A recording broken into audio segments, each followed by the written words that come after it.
Horror fans, 11:30 p.m., April 19th, 2021. Reminiscing on Twin Peaks.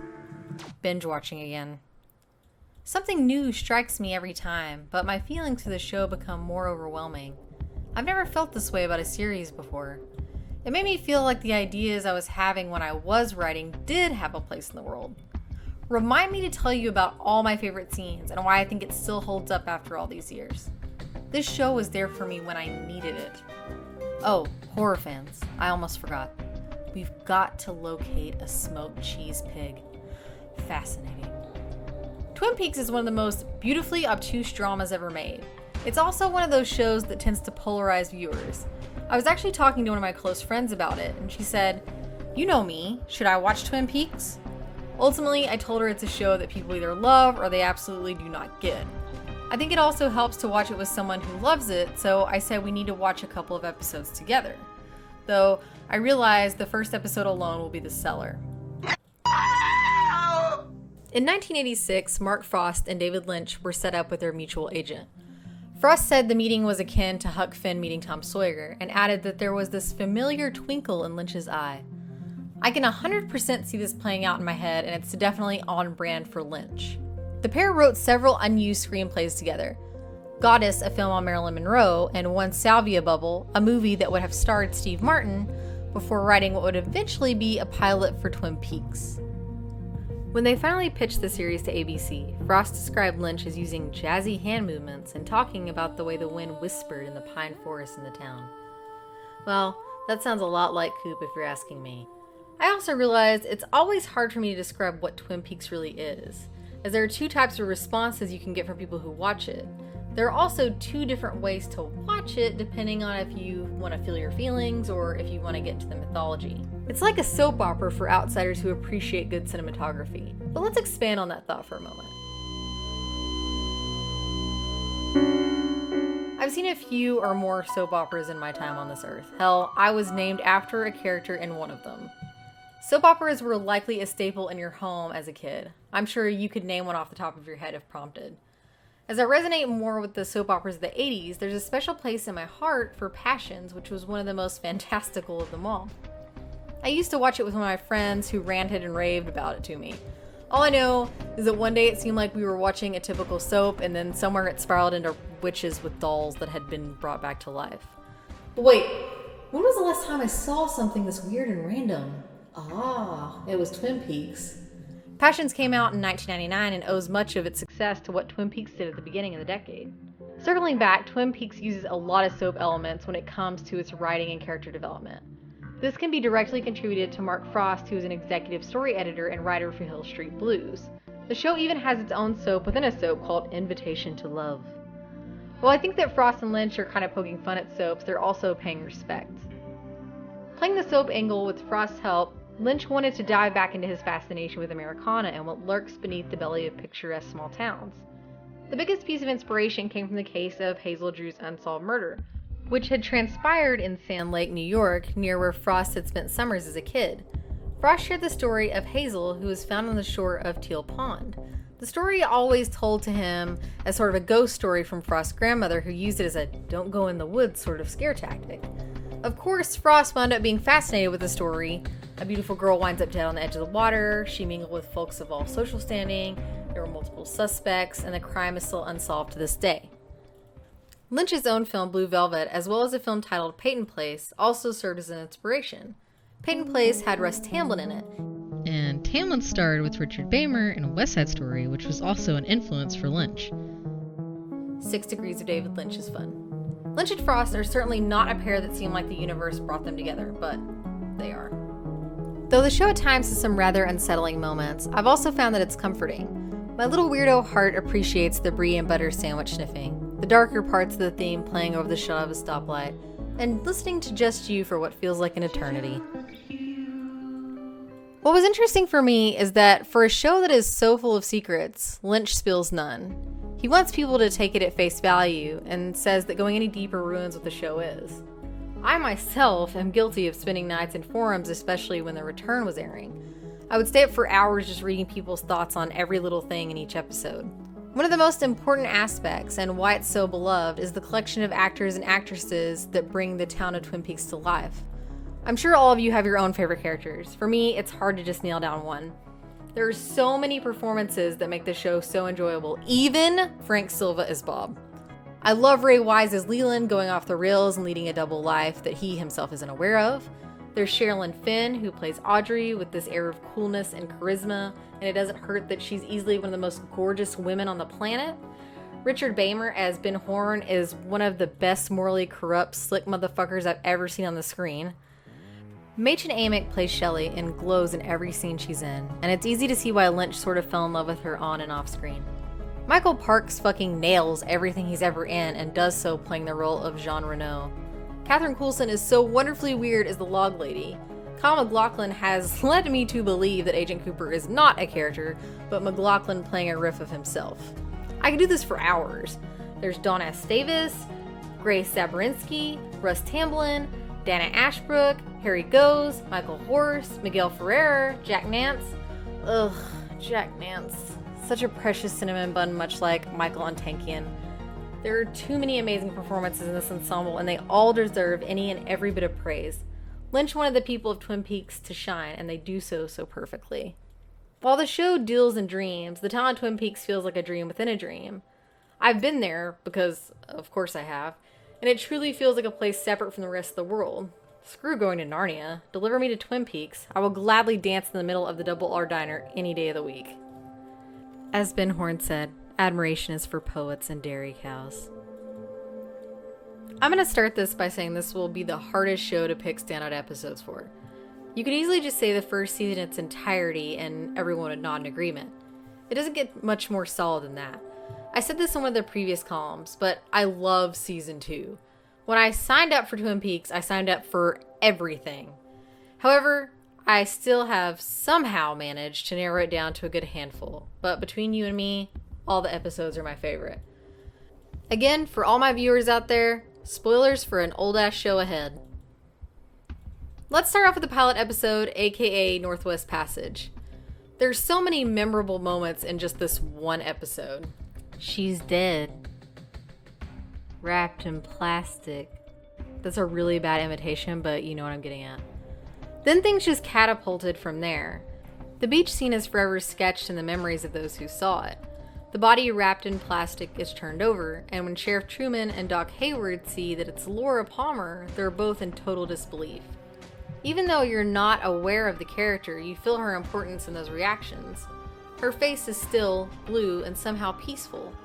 This coupled with Laura's mom, Sarah, yelling for her at their home, racing up the stairs. Another image that stuck with me after all these years. As the episode goes on, we meet each of the major characters in our cast and how they are affected by Laura's death. We are also gifted with James's facial expressions and Blue Seal preview.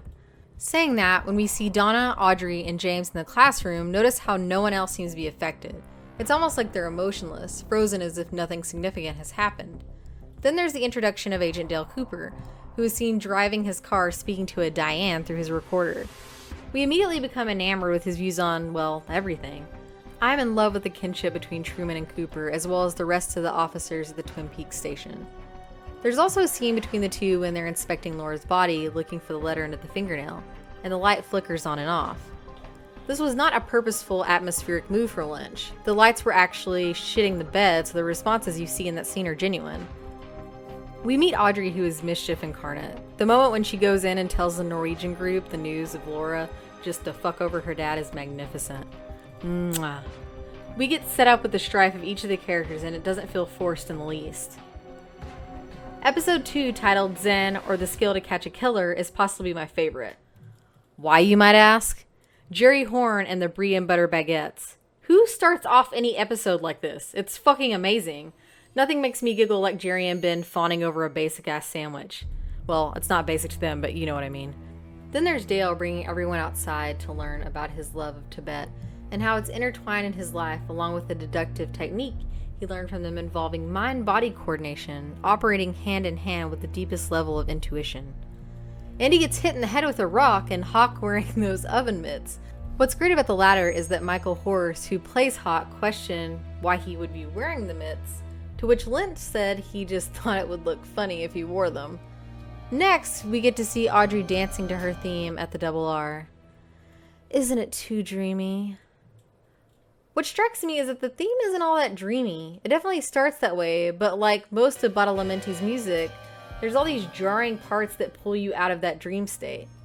We get to meet Albert Rosenstein, played by Miguel Ferrer, who is a total asshole and not at all received well by Truman.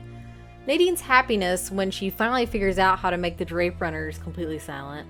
Ed, listen. Completely silent. Leland spinning in a circle with Laura's picture, completely losing shit alongside Sarah doing the exact same thing. Last but not least, Cooper's dream. Through the darkness of future past, the magician longs to see one chance between two worlds. Fire, walk with me. Fucking Bob, oh my god. I can't watch this and not be terrified. I've seen these cute pictures of Frank Silva and it just doesn't help.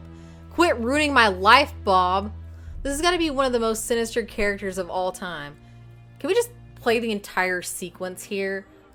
That gum you like is going to come back in style. Coop wakes up, calls Truman, and says, I know who killed Laura Palmer. Yes, it can wait till tomorrow morning. What the fuck? The end. Wait a week with that. Season 2, Episode 8, May the Giant Be With You. Season 1 left us with Coop being shot by a masked assailant as he opened his room door at the Great Northern. Season 2 opens up exactly where we left off. Coop is still lying on the floor bleeding out. Then the waiter comes up, or as he's known by the affectionate nickname Albert gave him, Senior Drool Cup, and he brings Coop a glass of warm milk. He reminds Coop to drink the milk, has him sign for the room service, and then says, I've heard about you, while giving a thumbs up. Coop asks for him to call a doc, but this falls flat. The waiter just comes in and out of the room, giving the thumbs up, then eventually just leaves. Then the giant appears to tell Coop 3 things to get him to trust what he's telling him. I will tell you 3 things. Where have you come from? The question is, where have you gone?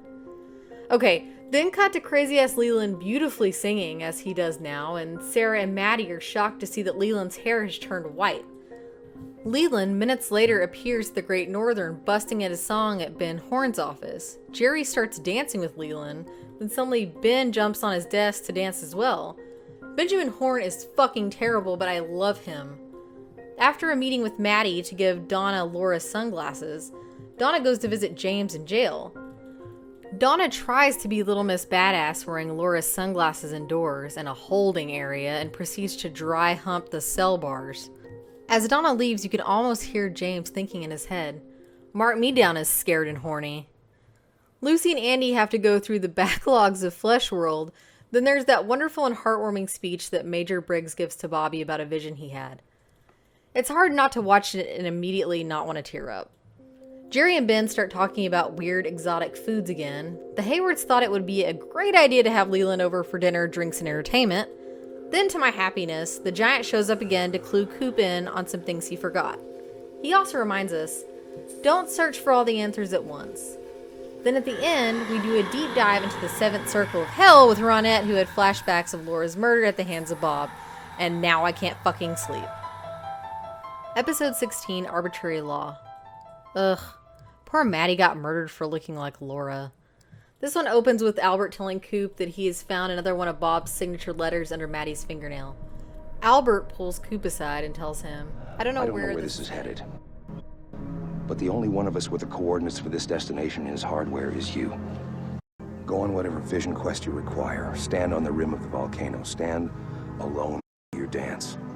Find this beast before he takes another bite. Coop, discouraged, says, God help me, I don't know where to start. To which Hawk wisely replies, you're on a path. You don't need to know where it leads. Just follow.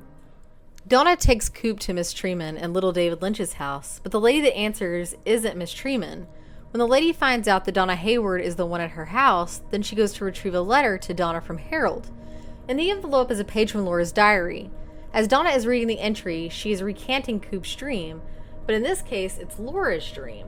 At the end, Laura reveals that she knew she was going to die that night. If she dies, then she will not be stalked by Bob anymore. Coop rushes to see Philip Gerard, who is currently off the meds and is in full-on Mike mode. Mike tells Coop that the giant can help him after Coop's ring is mentioned.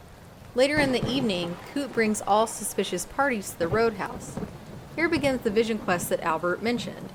After a sort of rocky start, Major Briggs enters with the old waiter who flagged Briggs down and asks to be brought to the roadhouse. He gives Coop a piece of gum, then walks over to Leland, who rather proudly states, "Hey, I know that gum. I used to chew it when I was a kid. That's my most favorite gum in the world." Then the waiter says the same words that the man from another place said to Cooper in his dream, which is also one of my favorite lines from the series if you can't already tell. "That gum you like is gonna come back in style." Then with a flash of lightning, everyone freezes and Coop starts to flash back to his dream where Laura is whispering. Then he finally hears what she said. "My father killed me." The giant then appears alone in the room with Coop and gives him back his ring. Coop picks up the ring and everything goes back to normal. Ben Horn is taken back to the station with Leland in tow as Ben's attorney. Everyone heads back to the interrogation room with the idea that Ben will be the one in there. But right before taking him in, Coop shoves Leland in the room and locks the door.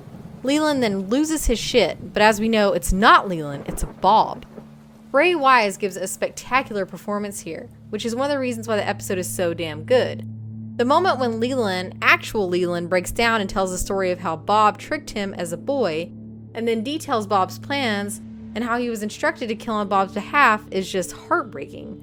Coop recites the last rites of the Tibetan Book of the Dead and leads Leland into the light where he holds him in his arms. The last bit between Truman, Albert, Coop, and Major Briggs reminds us that it's still not over. Albert muses that maybe that's all Bob is, the evil that men do. Maybe it doesn't matter what we call it. Truman then reminds them the one thing we don't want to remember, that Bob is still out there. Of course, we have to mention the final episode of Season 2, Beyond Life and Death. Wyndham Earle takes off with Annie to Glastonbury Grove in search of the entrance to the Black Lodge. Awful shit then starts to happen to all parties involved in the journey at this point. Nadine realizes she's 35 again and that Big Ed has moved on with Norma. The Hayward family gets a kumbaya from a Ben Horn who suddenly decided that he wants to do good things, and those good things involve letting everyone know that he's Donna's actual father. What a swell guy. Audrey gets her buns exploded at the bank where she's protesting trying to screw her dad over again. This time the idea was bad. Cooper then takes a journey to Glastonbury Grove to the circle of trees to save Annie. I always loved the imagery of the location in the woods. Truman watched Cooper disappear into the red curtains, then patiently waits for him. When Coop enters, Jimmy Scott starts crooning Sycamore Trees. He finds his way to the man from another place who tells him that when he sees him again, it won't be him, hint hint, and that the rest of his psychic friends are all hanging out in the lodge too. Laura, Old Waiter, the Giant. Laura tells Coop she'll see him again in 25 years. Then shit just goes off the hinges. Not that it wasn't already, but this is true nightmare fuel. Honestly, if the last 15 minutes of this episode doesn't haunt you in some way, then you probably are Bob. Coop spends most of his time going from room to nearly same room in the lodge. Fucking demonic Laura comes in and just screams. Thanks, Maddie, for the warning, but it didn't help. Fuck, it's Laura again just screaming, crawling over a gossip chair, and it's coming right for us. Annie and Carolyn show up with Wyndham Earle, and it's like, I'll spare Annie if you give me your soul. Then Bob, the king of all souls, comes in and makes Wyndham Earle his bitch. Wow, Bob, wow. Bob tells Coop that Wyndham Earle can't take anyone's soul, and since he was a big fibber, now Bob is going to take his soul. But before we think it's all over, because of course it has to keep going, a doppelganger Coop shows up and starts demonically laughing with Bob and chasing after Coop. One of the last scenes in the lodge is Doppel-Coop grabbing actual Coop. Then suddenly we're outside again and we see Annie and Coop lying on the ground. The very last scene is perhaps one of the most memorable. Cooper is back laying in his bed at the Great Northern asking about Annie. Everything seems in order until Coop says he needs to brush his teeth. He goes to the bathroom, wastes an entire tube of toothpaste, then proceeds to slam his head into the mirror. You see him pull away with a bloodied face, and looking back in the mirror at him is Bob. Coop then turns to the camera, laughs, and mockingly says, "How's Annie?" more than a handful of times. And that's it. All of us are officially insane now. How's Annie? How's Annie? When was the last time you heard about a TV show like this? So how does this all end? ABC wanted Lynch and Frost to name Laura's killer, even though neither wanted that so soon. What we got was a reveal early in season 2, and then the mainstream audience sort of started to lose interest. What else is on? Yeah, let's do what else. Where's the TV guy? Lynch and Frost did not have as much control as they did in season 1, and with season 2, we had less involvement from the pair. Even though Who Killed Laura Palmer became one of the biggest questions since Who Shot JR, the creators looked at the killer as a MacGuffin, with the unique inhabitants of the town being the center of the show. Lynch never wanted to reveal Laura's killer, even though he and Frost knew all along who it was. Frost thought the audience deserved to know who the killer was, and all this disagreement created a wedge between the two. Don't worry, they're still good pals, but a team of creative minds can run into some walls or red curtains sometimes. The murder was solved, the interest was lost. It was over. It was probably a good thing though. I think dragging it on would have made the show lose the quirky charm that it had. I know we selfishly want to have a show we love last forever, but you see the damage that can be done when that happens. Also, please in the comments tell me about a show that you loved that you thought lasted for too long. I'm curious. In 1992, Fire Walk With Me was released as a prequel film to the events that took place in the series. It told the story of Teresa Banks in the days before and leading up to Laura's murder. Most of the cast had come back on board except for Laura Flynn Boyle and Sherilyn Fenn. Boyle was replaced by Moira Kelly. Kyle MacLachlan is also in the film, but only in a smaller capacity due to his concerns with being typecast. Frost ended up dropping out over the direction of the film, whether it should be a sequel to the series or center on Laura. The prequel unfortunately was not well received with audiences. I mean, that is one movie that stands out for me in terms of how it got reviewed. It got booed after it screened at Cannes. Booed! But what was interesting is that the movie completely and utterly sets up season 3, which we will get to shortly. When Twin Peaks originally debuted on ABC, those who knew the work of Lynch wondered how the hell his work could possibly play for a regular audience. While help from Frost made this transition not only great, but palatable for normies, Lynch was still held back in many regards. Fire Walk With Me gave Lynch all the control he wanted to go as far outside the box and into outer space as he wanted. Those who were fans of Lynch and Twin Peaks knew that the film would possibly be unsettling and less humorous. The only thing that threw things off for me was Donna being recast. While Moira Kelly cannot be expected to be an exact replica of Boyle, it just doesn't work. I wanted to see Boyle as Donna playing off of Lee's tortured Laura. Both actresses have been on screen together, but Lee playing Maddie is quite a different experience.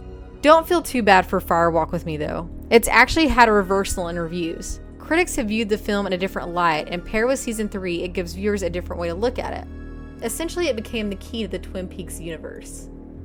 This leads me directly into season 3 of Twin Peaks, which has us back as Laura said we would be 25 years later. However, things are very, very different. Lynch and Frost had free reign with Showtime to go buck wild, similar to Fire Walk With Me, except Frost got on board this time. They dropped a 400-page script to the network, and that should tell you everything you need to know. Real talk here. This season needs its own column. As I was saying before, there's so much material we could get into and theorize over. Here's the cheap and shortened summary. Coop winds up being stuck in the Black Lodge after pursuing Wyndham Earl. Bob is released into the world as Doppelganger Coop and does some really terrible shit. The happiest ending is that of Big Ed and Norma, who deserve a send-off into the sunset.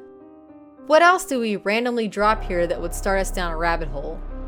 The fact that there is possibly 3 to 5 universes created within the series. On my last count it was 3, but there's evidence that there are 5, or at least the idea of 5.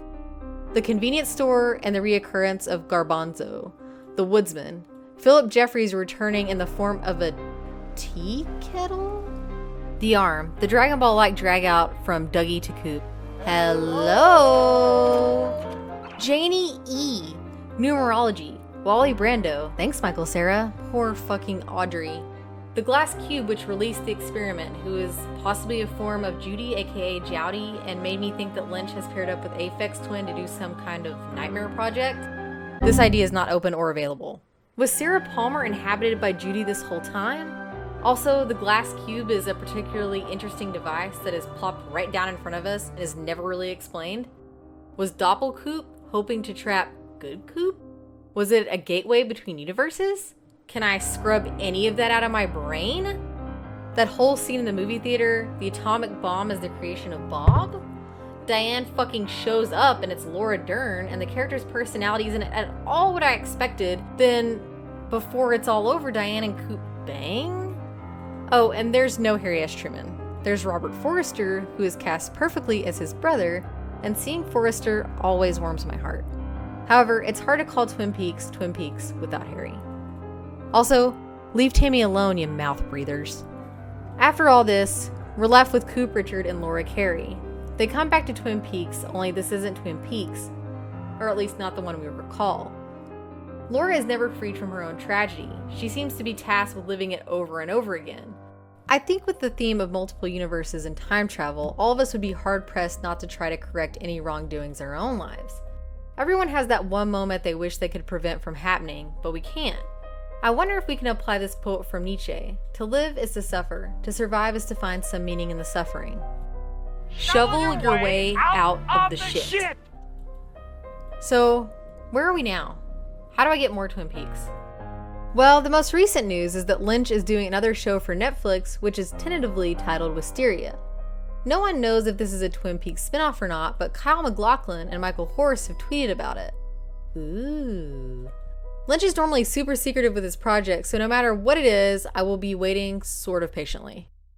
You can watch the original run of Twin Peaks on Netflix. The return is on Showtime anytime only. Boo. There were also several companion books, The Secret History of Twin Peaks and Twin Peaks: The Final Dossier, both by Mark Frost. There's also The Secret Diary of Laura Palmer, written by Lynch's daughter, Jennifer. You can also check out the autobiography of Special FBI Agent Dale Cooper from Scott Frost, brother of Mark. Twin Peaks opened the door for a ton of other little weirdo shows. They said, here's the format, let's distort it, move it backwards, and let's try to get people invested while also not scaring them enough that they want to come back. They broke the audience in a good way. It challenged and pushed the line for horror shows to come. We were all invested in Laura's life as well as the mythology. This paved the way for several other shows. X-Files, Q Major Briggs and Denise Bryson, Fix Your Hearts or Die, Gravity Falls, Desperate Housewives, Psych, Q half of the cast, Riverdale, Bates Motel, The Killing, Northern Exposure, Veronica Mars, Hannibal, Broadchurch, True Detective, Lost, and the list goes on and on. It even inspired games like Alan Wake, Link's Awakening, and Silent Hill. Hell, it inspired my life. With that said, Twin Peaks changed a lot within us on how we watch TV. Lynch and Frost left us with so many somethings to dissect for the rest of our lives. Believe me, even on my rewatch, I found new threads to go down and spend hours of my time with. Maybe I also need to find a support group. Twin Peaks didn't spare us anything and dared to do things no one else would even imagine. When I say I miss Twin Peaks, I mean it deep in my soul. So until I see you in the trees, remember the owls are not what they seem. So let's rock. Thank you sincerely to everyone for your comments and kindnesses. Please keep it coming. Thank you for watching. If you like what you see, please subscribe to our JoBlo Horror Videos channel. Tell your friends who dig this sort of content and turn on the bell to receive notifications for all of our latest videos. We're an independent company and we appreciate all of your support.